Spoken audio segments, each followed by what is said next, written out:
Metal theft is increasingly an issue for businesses, politicians and communities across Scotland.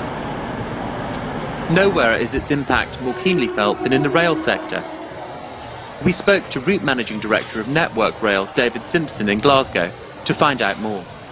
The most common problem where metal theft affects the railway is in cable. The railway has a lot of cable to operate signals, points, other equipment, and that seems to be a magnet for cable thefts. But other parts of the railway do as well. Fencing, for example, has been a big target, and that creates danger. This is a passenger announcement. Would passengers please note that due to cable theft, all services on the Ayrshire line will be subject to delay or cancellation. NetworkRail apologises for any inconvenience this may cause. Delays can ripple far afield, so we've had instances where delays for a cable theft on the East Coast line have stretched all the way from King's Cross to Aberdeen. This has a huge impact on rail passengers and on businesses and the economy who rely on rail. One of the recent trends we've seen is metal thieves stealing metal fencing from the railway line.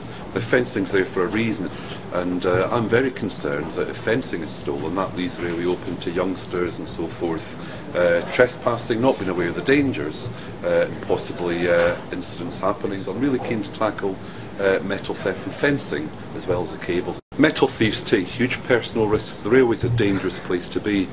People working in the railway have to be qualified and be aware of the various safety hazards. So anybody who's going on the railway who's not aware of that is putting themselves at great risk.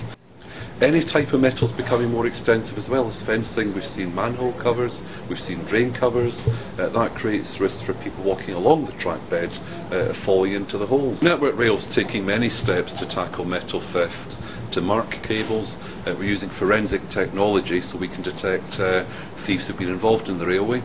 We're using technology to detect cables when they're alarmed, and that will attract response teams to sites.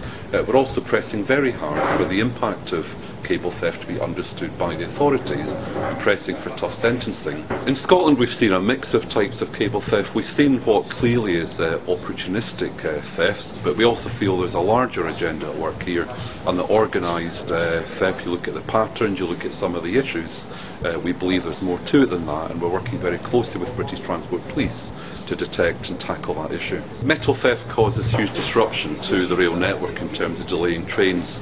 The signals equipment has fail-safe built into it, so when cable is stolen, signals revert to red. That stops the train, makes sure they're safe, but of course causes train delay.